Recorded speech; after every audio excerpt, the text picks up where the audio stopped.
Rain started falling. Our crews hit the streets all over the state, keeping you ahead of the storm. This is video from yesterday. Drivers on their way home from work saw some heavy rain near San Mateo and Jefferson. Over in Bernalillo, drivers had to pull over until the rain died down, while other parts saw dark skies and flooded roads. At Rio Grande and I-40, wind speeds picked up, making it hard for some travelers just to get around. It's official. Monsoon season is underway. It sure is, and residents and city crews alike are geared up to get the messes cleaned up before the next big downpour. News 13's Catherine Mazzone is in the Newsplex with what we've got this morning, what we're learning this morning. Catherine. That's right, Adam. This morning, many will wake up to power outages and soggy streets, but the city says they're prepared. Our groups work 24/7, 365, so we do always have somebody on call. That's Albuquerque Director of Municipal Development, Wilfred Gallegos. He says he believes the system worked well, from the drainage channels to the pump stations. They also have surge ponds like the one at Presidio Park to catch overflow.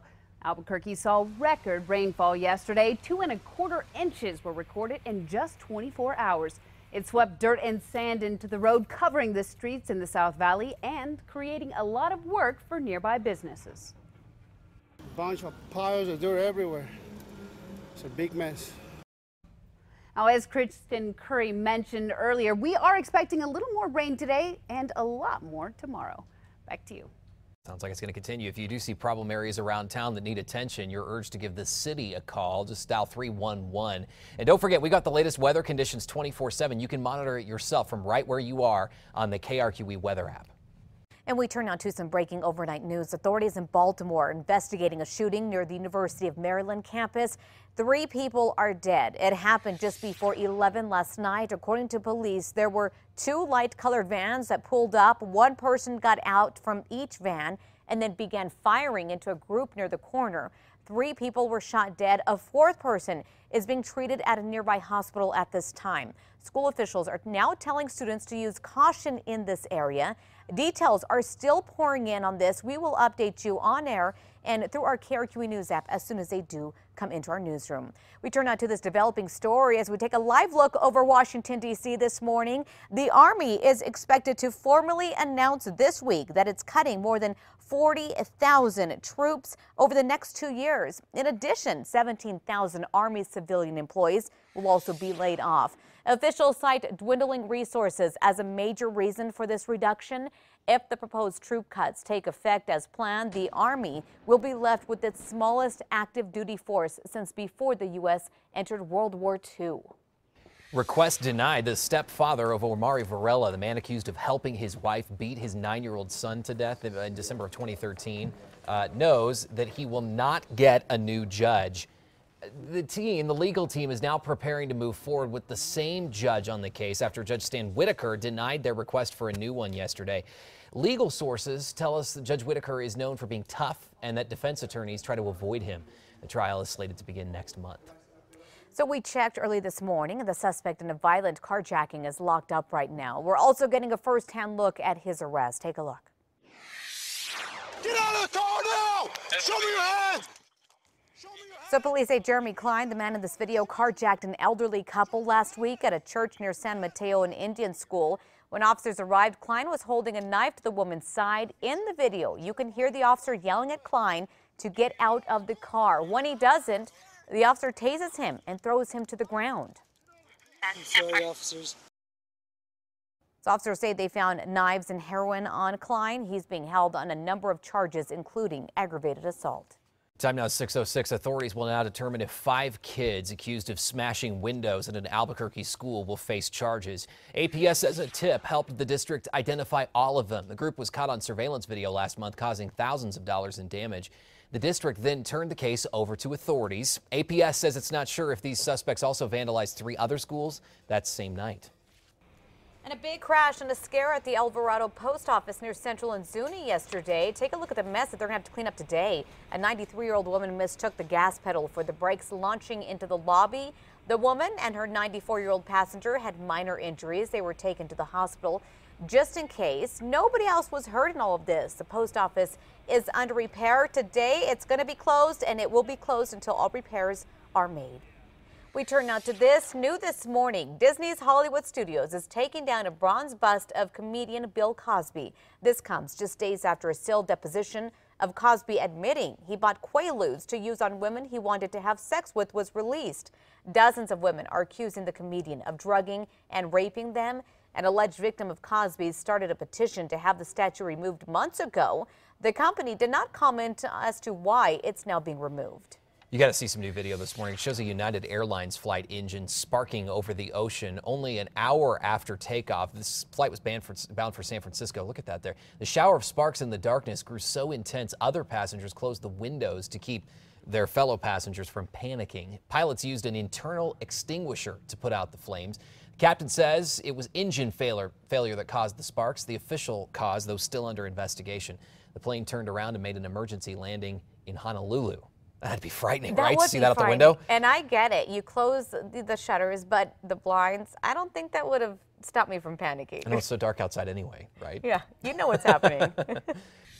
People in the South Valley were hit pretty hard, too, in these storms. Drivers had to maneuver through deep water in parking lots and on roads, and ditches were overflowing. This is what it looked like at a shopping center in the area. City crews spent the day cleaning up a muddy mess. Came out of the house and found the next door neighbor's carport in our backyard.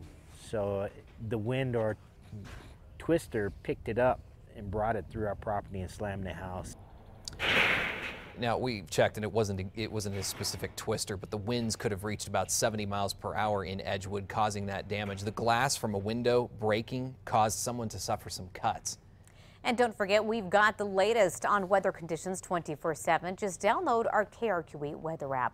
We turn now to this developing story out of San Francisco, where a man is behind bars accused of killing a woman.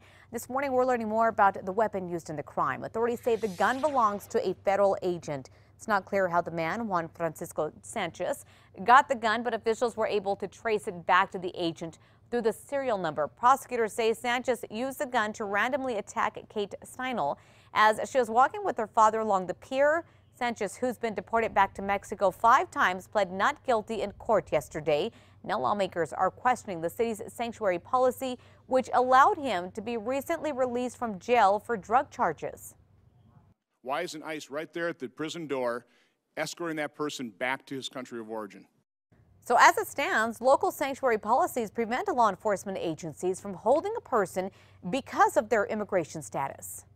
6:34, we're staying on top of the Confederate flag debate in South Carolina happening today. House lawmakers are expected to begin debate on legislation that would permanently remove the Confederate flag from the grounds of the state capitol. The state Senate passed that measure yesterday. The governor promises to sign this measure if it reaches her desk. The debate over the flag reignited after 9 churchgoers were shot to death during a Bible study last month in Charleston. The accused shooter appeared in photos holding the Confederate flag. And new facts this morning on the FBI probe into Subway spokesman Jared Fogle. Fogle's Indiana home was raided by federal officials yesterday, but they aren't saying why this morning. In May, a former director for his foundation was arrested and charged with producing child pornography. Local media in Indiana are reporting this morning that although that director was fired, Fogle continued to support him privately. He may have even bailed the director out of jail initially.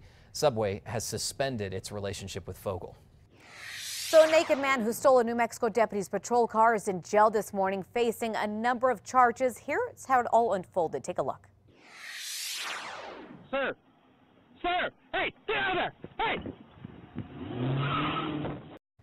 So a body camera from a Curry County Sheriff's deputy shows what happened near Clovis 4th of July night. The man, later identified as 37-year-old Jesus Tarango, tried to flag down passing cars. He told the deputy he was poisoned. As the deputy tries to coax him out of the road, Tarango hops in the deputy's patrol car, then takes off. 47 PD, he's stolen my unit. He's taken off eastbound on Llano in my unit, running lights. The naked man drove himself to the local hospital. He was taken into custody while running for the door. To see the full video, just head to our KRQE News app. It's now 6:36. A serious and highly contagious disease, tuberculosis, recently made a comeback in New Mexico. Just last month, health officials out of Clovis had to test more than 100 Curry County residents after a man came down with TB. Doctors still don't have effective ways of testing for it, but that could change with new technology out of Los Alamos. News 13's Catherine Mazzone has more on what she's learned. Catherine? That's right, Adam. Researchers at Los Alamos National Lab searched for a tool that could diagnose TB early on and could also tell the difference between active and inactive TB. Take a look at what they figured out. You can actually inject it in here. Researchers at Los Alamos National Laboratory demonstrate how this breakthrough sensor technology can be applied to infectious diseases like tuberculosis. I think the whole point of our work is to say that we want better tools for the diagnosis of infection in all parts of the world. Scientists say early and accurate detection of TB is vital to fighting it. Current tests can't distinguish between active and inactive TB. That's where this new technology comes in. It's based off of how our immune system reacts to a bug. Our body first identifies it, then responds, making us sneeze, cough, come down with the fever, whatever it can to get rid of the bug. That's because of certain patterns on the bug, which is the same molecules that we are detecting in our TB assay. Here's what she means. Scientists inject, say, a blood sample. They then let it set, allowing the solution they've put on this glass slide to bind to what they're looking for in the sample. And then we can wash off everything that's not bound. That's what comes out of here first. Oh, I see. Okay, and then you excite the laser and you see what you have over here. Lanel scientists are also working to apply the technology to other diseases, like E. coli. Now, this original technology was actually developed to be the equivalent of a dog's nose to sense things like landmines and pathogens that were a concern in terms of biosecurity. Back to you. It's very interesting, Catherine. And scientists say this technology will be especially important when it comes to pediatric TB and TB found in cows. TB kills more than 1 million people every year across the world. Sticking with news on your health, the recent string of measles cases in the U.S. has parents rethinking the benefits of vaccines. C.S. Mott Children's Hospital polled parents, and a third of them changed their minds from a year ago, saying they believe they have more benefits than risks. 25% also believe vaccines are safer than they previously thought. Measles is highly contagious. An outbreak earlier this year at Disneyland renewed a national debate on vaccines. Time is 6:39. Talk about a bad day. Bad enough that a baseball game got a rain delay, but then the wind picked up and that made things pretty dicey for workers on the field. Yeah, take a look at this. A team of groundskeepers was putting down a tarp when, strong gusts pick it up, taking the workers with it. Look at one man even seems to get swallowed up in all of this. Pirates players Andrew McCutcheon, Sean Rodriguez, they watch the whole scene unfold. They decide, okay, time to help out the grounds crew. It doesn't appear that anyone was hurt in all of this, but it probably caught them by surprise. I can't imagine what he was thinking when he was wrapped up in the middle of that. It had to be frightening for a second.